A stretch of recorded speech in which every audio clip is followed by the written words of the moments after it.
국제조세 분야에서 자주 회자되는 뱁스 이슈가 이제 다소 식상하실 수도 있을 것 같은데요. 하지만 아직 가장 중요한 화두가 남아 있습니다. 바로 디지털 텍스인데요.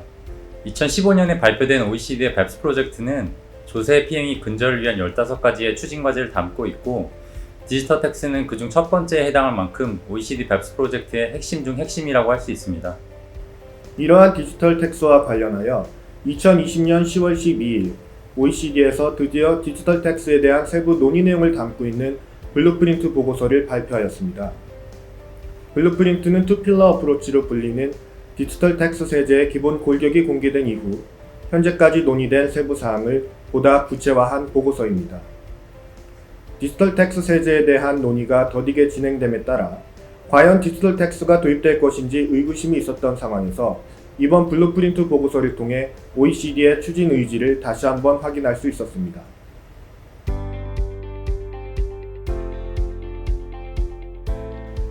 앞서 성시준 회계사가 언급한 투필러 어프로치는 다국적 기업의 국가 간 과세소득 재배분을 추구하는 필라 1과 글로벌 최저한세의 도입을 담은 필라 2로 구분이 되며, 저는 먼저 필라 1의 핵심 개념과 의미에 대해서 설명을 드리고자 합니다.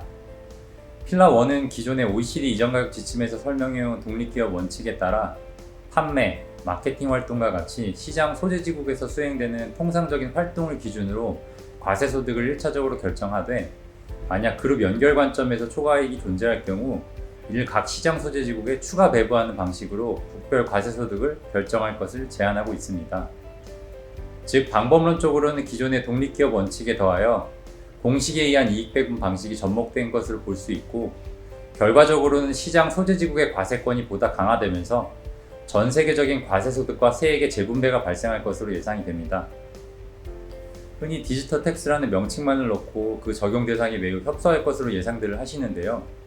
이번에 발표된 블루프린트의 내용에 따르면 일반 제조기업까지도 확대 적용될 가능성이 매우 높아 보입니다. 최근에 IT 기업뿐만 아니라 소비자를 대상으로 한 제조기업 역시 공급망이 빠르게 디지털화되고 있는 추세가 감안되어서 당초 취지와는 달리 그 적용 대상이 확대될 것으로 보여지고, 이에 따라 전자, 자동차, 화장품 등 대표적인 국내 소비재 기업 역시 적용될 가능성이 존재합니다. 다만 효율적인 제도 운영을 위해서 매출의 규모, 업종 성격 등과 같이 세부적인 제외 기준이 추가적으로 마련될 것으로 보여서 실제 적용 여부는 좀 더 지켜봐야 할 것 같습니다. 필라 1의 핵심 쟁점은 국가 간 과세소득의 재배분이기 때문에 필라 1의 도입이 반드시 다국적 기업의 세부담 증가로 이어진다고 볼 수는 없을 것 같습니다.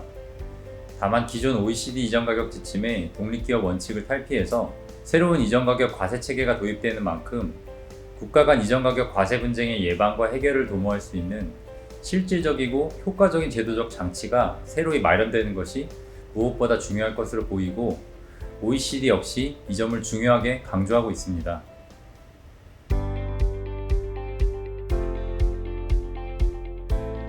OECD에서 제시하고 있는 투 필러 어프로치 중 필러 2는 글로벌 최저한세로 이해할 수 있습니다. 즉, 소득 발생지국에서 비과세되거나 저세율이 적용되는 경우에는 궁극적으로 최저한세율까지 과세되어야 한다는 내용인데요. 이를 위해 필러 2는 4가지 원칙을 제시하고 있습니다. 가장 기본 원칙은 인컴 인클루전 룰입니다. 이는 외국 자회사의 소득이 최저한세에 미치지 못하는 경우 모회사 소재지국에서 해당 소득을 포함하여 최저한세까지 과세한다는 것입니다. 예를 들어 특정 국가에 소재하고 있는 자회사가 현지 세제 혜택 등으로 법인세를 부담하지 않는 경우에는 글로벌 최저한세 적용 대상에 해당하지 않는지 살펴볼 필요가 있겠습니다. 또한 다른 3가지 원칙들은 글로벌 최저한세 적용을 뒷받침하는 원칙들로서, 글로벌 최저한세 적용을 위해서는 조세 조약의 적용이 배제될 수도 있으며, 소득을 수령한 국가에서 법인세가 과세되지 않는다면 소득을 지급한 국가에서도 관련 비용을 세무상 인정하지 않는다는 내용 등을 다루고 있습니다.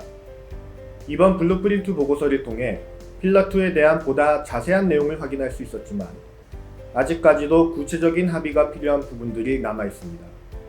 특히 최저한세율은 얼마로 할 것이며 유효세율의 구체적인 계산은 어떻게 할 것인지, 또한 글로벌 최저한세가 개발도상국에 대한 투자 요인을 감소시킬 수 있다는 측면에서 이러한 부분은 어떻게 고려할 것인지 등 앞으로도 필러 2에 대한 지속적인 논의와 합의가 필요할 것으로 보입니다. 글로벌 최저한세가 도입되는 경우에는 많은 다국적 기업들의 유효세율에 큰 영향이 있을 것으로 예상됩니다. 특히 자회사 소재지국에서 소득이 비과세되거나 저세율이 적용되는 경우에는 필라2의 합의 내용 등에 따라 글로벌 투자 구조 및 밸류체인에 대한 재검토가 필요할 것으로 보입니다. OECD는 올해 12월까지 공개적인 의견 수렴 과정을 거쳐서 내년 중반까지 최종 합의를 도출하는 것을 목표로 하고 있다고 발표하였습니다. 코로나 바이러스의 확산과 많은 정치적, 기술적 쟁점들로 인해서 당초 계획 대비 일정이 지연되고 있는 것은 사실이지만 이번 블루프린트 발표는 그럼에도 불구하고 반드시 디지털 텍스에 관한 전 세계적 합의를 이끌어내겠다는 OECD의 의지를 제약이나 중요한 계기가 된 것 같습니다.